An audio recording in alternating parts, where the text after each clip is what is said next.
Well, hello, and welcome to another lesson of the Focus on Content course. I am Marcelo Lewin, the Headless Creator. As you all know, there's my email address. Feel free to reach out to me, marcelo@headlesscreator.com, and I'll answer any questions you may have. We made it to Friday. For those of you watching live, yay for Friday, yay for the weekend.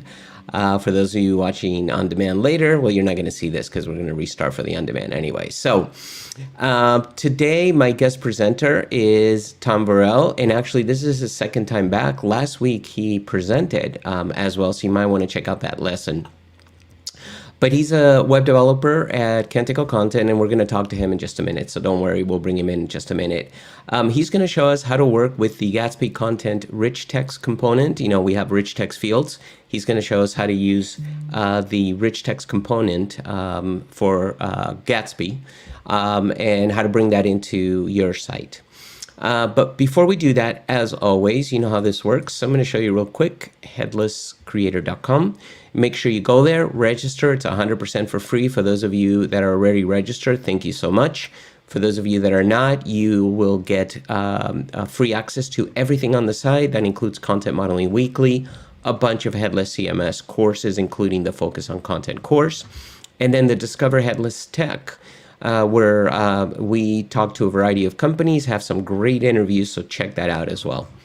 So again, register for free. Also down there, you see it way down there. Keep going down. There you go, down there. You see all of my social media. Follow me everywhere, please. I'm cool with you. Follow me everywhere. Just don't follow me home. That's all. So, all right, everybody. As you know, this is it for marketing. No more marketing. So what I'm going to do right now is I'm going to go ahead and restart the intro for the on-demand version. Will be 100% clean. There will be no marketing there. And I will see you in just 1 second.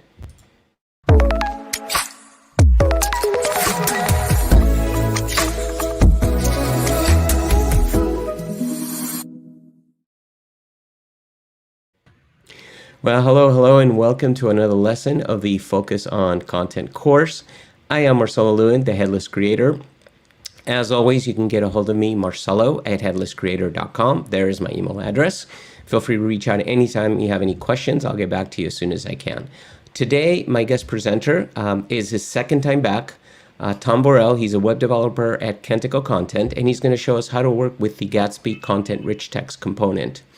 So instead of me telling you anything more about him, why don't I just go ahead and bring him in? Tom, welcome. Hey, Marcelo. Thanks for having me back. Yeah, glad to have you back. You did a great job last time. Thanks. Yeah, and real quick, tell us real quick that topic that you covered last time. It was also on a Gatsby component. Yeah, last time we covered Gatsby image component, which is a plugin for working with and optimizing images in Gatsby specifically. So we covered that. Yeah, and we'll touch on it a little bit today as well. Oh, perfect. And they can find that on the Focus on Content course right there, and then they'll find this one there as well. So so you're a web developer. People can go back and listen to why you got to where you got to.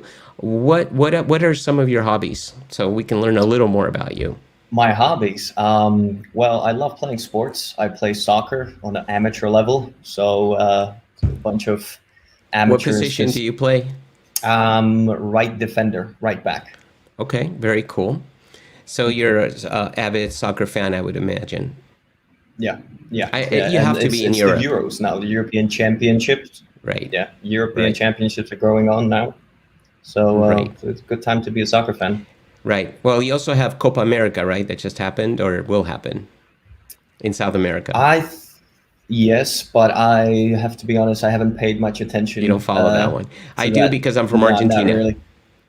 Oh, nice. So yeah, that's why I think Messi scored the other day. Yeah. Yeah, they moved it from Argentina to Brazil because of the COVID situation. Oh, yeah, that makes sense. Yeah. So you're an avid sports fan. You also love food. Do you have a favorite dish? I love Italian food. So pizza, lasagna, any kind of pasta. So I'm really into that. Have you ever had gnocchis? Really good. No, I don't know what that is They're like actually. little potato round dumplings. You should try it. They Oh call them yeah, yeah, gnocchis. yeah, yeah. I've had that, but we just pronounce it differently in Czech. So How do you pronounce it? I'd yeah, love to hear. gnocchi, just Oh, knock. yeah, pretty similar. Yeah, pretty Yeah. similar. Yeah, yeah, cool. All right, Tom. I think people know enough now, and we're ready for your presentation. I'm going to go ahead and share your screen there.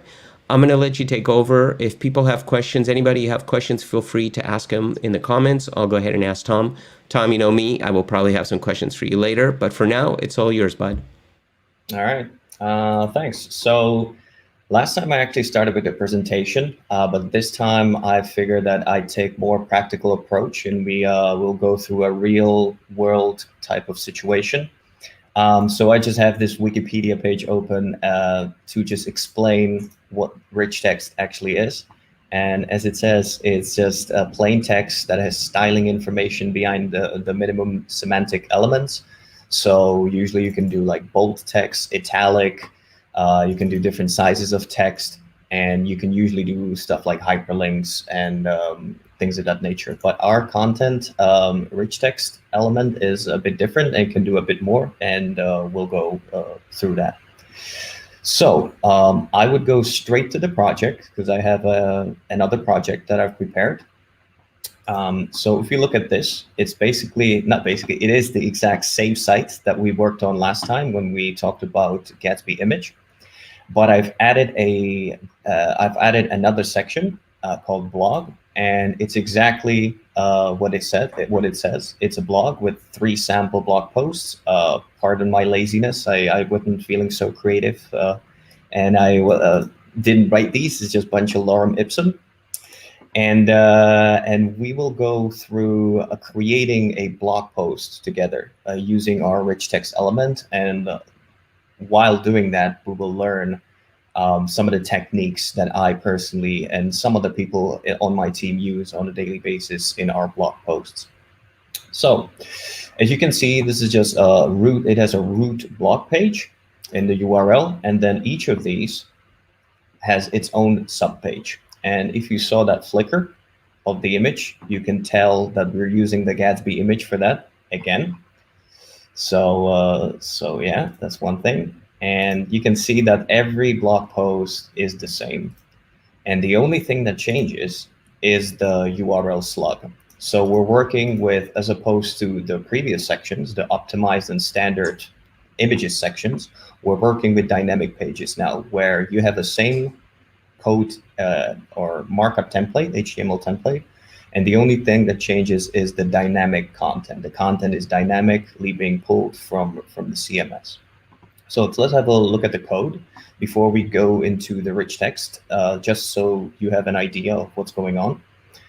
So if I go to my code editor, basically this is the index page. This is the root block page where I'm pulling data from content through GraphQL query. Again, querying data in Gatsby is done via GraphQL. I'm not going to go over how that's done, but Gatsby, they have really, really good documentation how to pull data from GraphQL and from content through GraphQL. So you can check that out. Just Google content GraphQL, and it's usually the first link. So I'm pulling the data. It's an array of data, and I'm looping through those blog.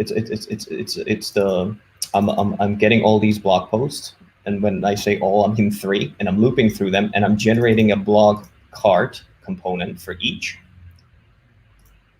And in here, we can just see that I'm using the image element that we used last time as the placeholder, not placeholder, as the image for the cart, giving it a width 550, because again, as we learned last time, this is we can set this as maximum width so that we're not rendering giant images.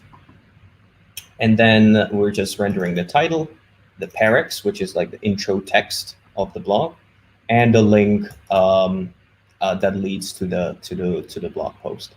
One more thing, you might have noticed sorry, you know what? This link leads to, if I go back to my browser, if I click on the link,